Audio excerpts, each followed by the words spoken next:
आज्ञा चक्र के स्थान पर। आज्ञा चक्र का स्थान आपके दोनों भौहों के बीच में, हृदय चक्र हृदय के पास, नाभि चक्र नाभि के पास।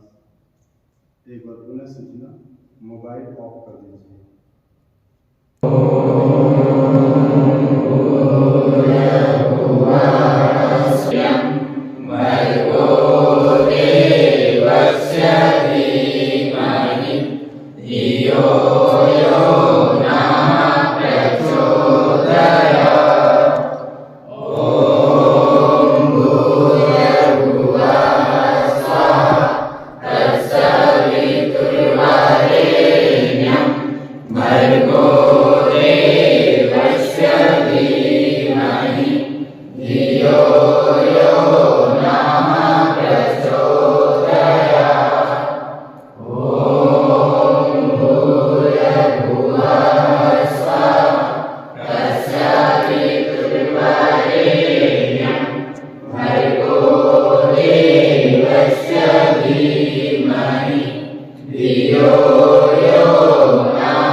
लगन और श्रम का महत्व लेती है। इतना काम करा लेती है कि हमारे काम को देखकर आपको आश्चर्य होगा। इतना साहित्य लिखने से लेकर इतना बड़ा संगठन खड़ा करने तक और इतनी बड़ी क्रांति करने से लेकर इतने आश्रम बनाने तक जो काम शुरू किए हैं वे कैसे हो गए? यह लगन और श्रम है। यदि हमने श्रम से जी चुराया होता तो उसी तरीके से घटिया आदमी होकर के रह जाते, जैसे कि अपना पेट पालना ही जिनके लिए मुश्किल हो जाता है। चोरी से, ठगी से, चालाकी से, जहाँ कहीं भी मिलता पेट भरने के लिए, कपड़े पहनने के लिए और अपना मौज शौक पूरा करने के लिए पैसा इकट्ठा करते रहते, पर हमारा यह बड़ा काम संभव न हो पाता। लगन और श्रम का महत्व। यही मनुष्य है जो चांद तक पहुंच गया, मंगल ग्रह तक पहुंच गया। आप लोगों में से ही आज के 20 साल बाद कुछ लोग बहुत अच्छे पद पे रहेंगे, और जब वो 20 साल के पहले के बारे में कभी सोचेंगे कि एक समय हुआ था जब हम विश्वविद्यालय में पढ़ते थे या स्कूल टाइम में पढ़ते थे या घर पे रहते थे, तो आप लोग कैसे रहते थे। उस पद पे जाने के बाद आपका जो सोचने की क्षमता है, चिंतन, चरित्र, सब कुछ एकदम बदला हुआ रहेगा।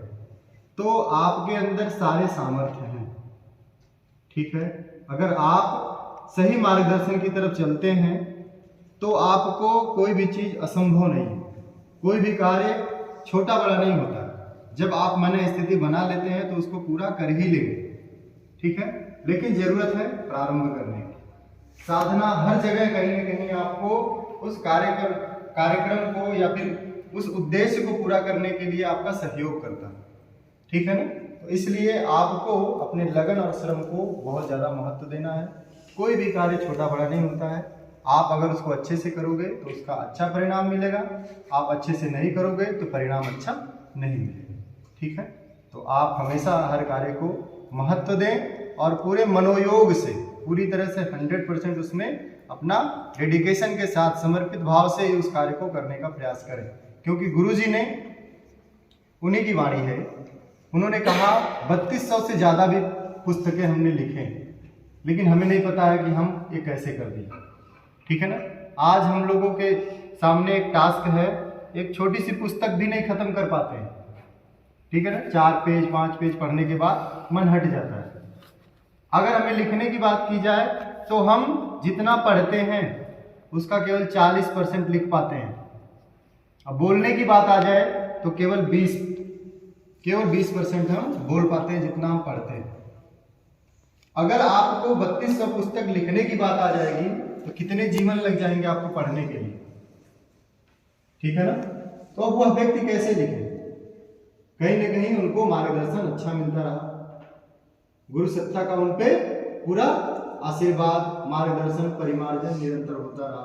और सबसे बड़ी चीज तो परिश्रम और लगन, ठीक है। तो आप लोग भी अगर चाहें तो ऐसा कार्य कर सकते हैं। आपके सामने जीता जाता उदाहरण है परम पूज्य गुरुदेव पंडित श्री राम शर्मा आचार्य। इनके केवल एक छोटे से चीज की बात कर रहे हैं हम लोग, इन्होंने इतना लेखन किया, बाकी इतने संगठन खड़ा कर दिया इन्होंने, इतने शक्तिपीठ बनवा दिए इन्होंने, और इतने करोड़ों लोग, असंख्य लोगों को इन्होंने परिवर्तन कर दिया जीवन।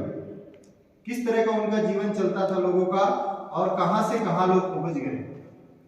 तो हम लोग भी उसी मार्ग पे हैं, हम लोग भी ऐसा लक्ष्य बनाएं, ऐसा इनकी बातों को अपने जीवन में धारण करें, स्वाध्याय करें, इनके जीवन से जुड़े और अपने लक्ष्य को प्राप्त करें। चलिए।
आपका ख्याल क्या है? आपका ख्याल शायद ये है कि भगवान का नाम लेने से सब पार हो जाते हैं। अच्छा, भगवान का नाम लेने से सब पार हो जाते हैं और अपने आप का कुछ सुधारने की जरूरत नहीं पड़ती, अपने आप को संभालना नहीं पड़ता, भगवान का नाम लेने से ही सबका उद्धार हो जाता है। अच्छा, ज़रा कौन कहता था आपसे? वो हमने एक दोहा पढ़ा है, तो इसलिए हम तो समझ गए थे कि ऐसे ही पार कर देता है, राम नाम लिया पार हो गए। कौन सा दोहा है ज़रा बताना? गढ़का गीध अजामिल तारे तारे सदन कसाई। अच्छा, नाम लेने से हो गए। अच्छा, वाल्मीकि जो था, जो कि भगवान का इतना बड़ा भक्त हो गया, जिसकी उन्होंने अपनी धर्मपत्नी को छोड़ दिया और अपने बच्चों की गार्जियनशिप जिसकी सुपुर्द कर दी। क्या आप ये समझते हैं कि वाल्मीकि ने राम नाम लिया था इसी से हो गया था? और डकैती करता रहा कि नहीं करता रहा? नहीं साहब, फिर डकैती तो नहीं की। फिर आप क्या कहते हैं राम नाम? डकैती उसने छोड़ी न होती, डकैती करता रहा होता, फिर भी राम नाम लेने से इतना बड़ा संत बन जाता, तो हम समझते आपका कहना ठीक है, गलत है आपका कहना, बिल्कुल गलत है। राम नाम लेने से उद्धार हो जाता है, एकदम गलत है, 100% गलत है। राम नाम उद्धार लें चाहे नहीं भी लें, राम नाम कहें चाहे मरा कहें चाहे नहीं भी कहें, चलिए मैं तो नहीं कहता हूँ, लेकिन अपने आप को धोकर के आप इस लायक बना लें कि भगवान आपको प्यार करने लगे, तब बात बनेगी, इससे कम में नहीं बन सकती। राम नाम का इतना महत्व मत दीजिए। राम नाम का महत्व तो है, जैसे मैं नहीं कहता किसी को राम नाम नहीं लेना चाहिए, पर मैं ये कहता हूँ राम नाम लेने के लायक आपकी जीभ तो ऐसी होनी चाहिए। जीभ पे कंट्रोल कीजिए ना, आप अपनी जीभ पर काबू कीजिए। खान पान के संबंध में आप ईमानदारी की कमाई खाते हैं कि बेईमानी कमाई खाते हैं, बताइए ज़रा। जो जीव है आपकी, ये दूसरों को ये सलाह मशवरा देती है, ये अच्छे सलाह मशवरा देती है, गलत सलाह मशवरा देती है।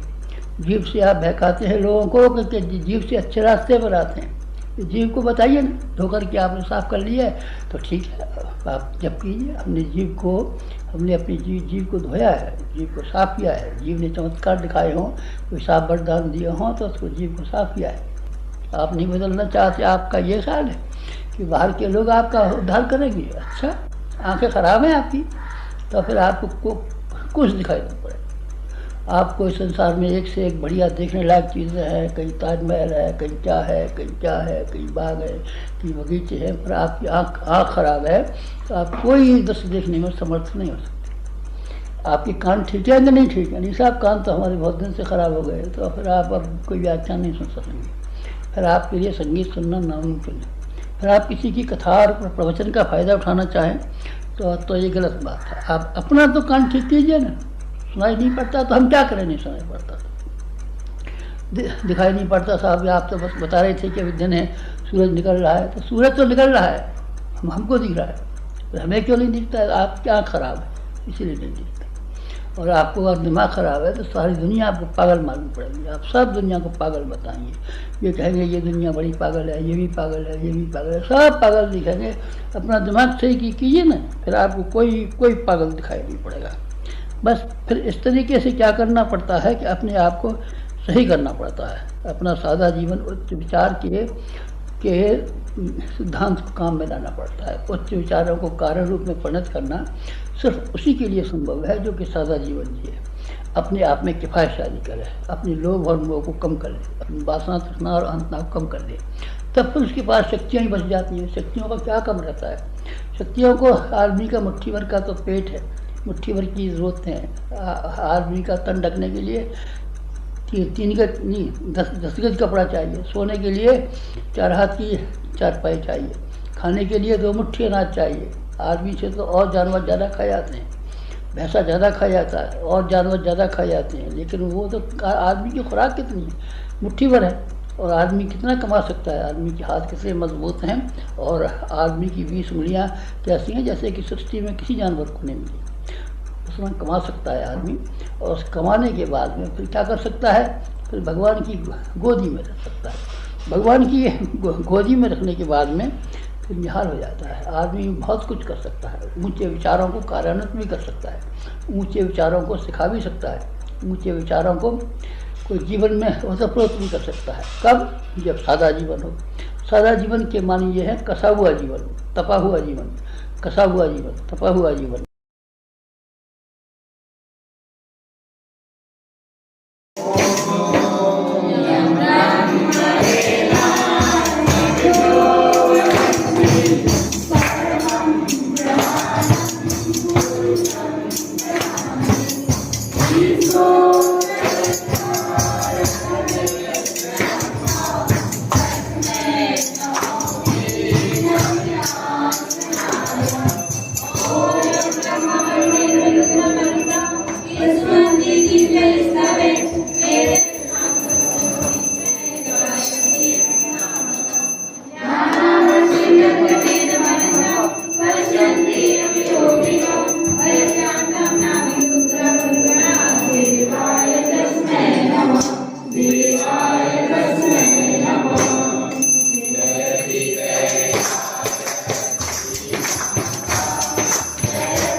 Sharanam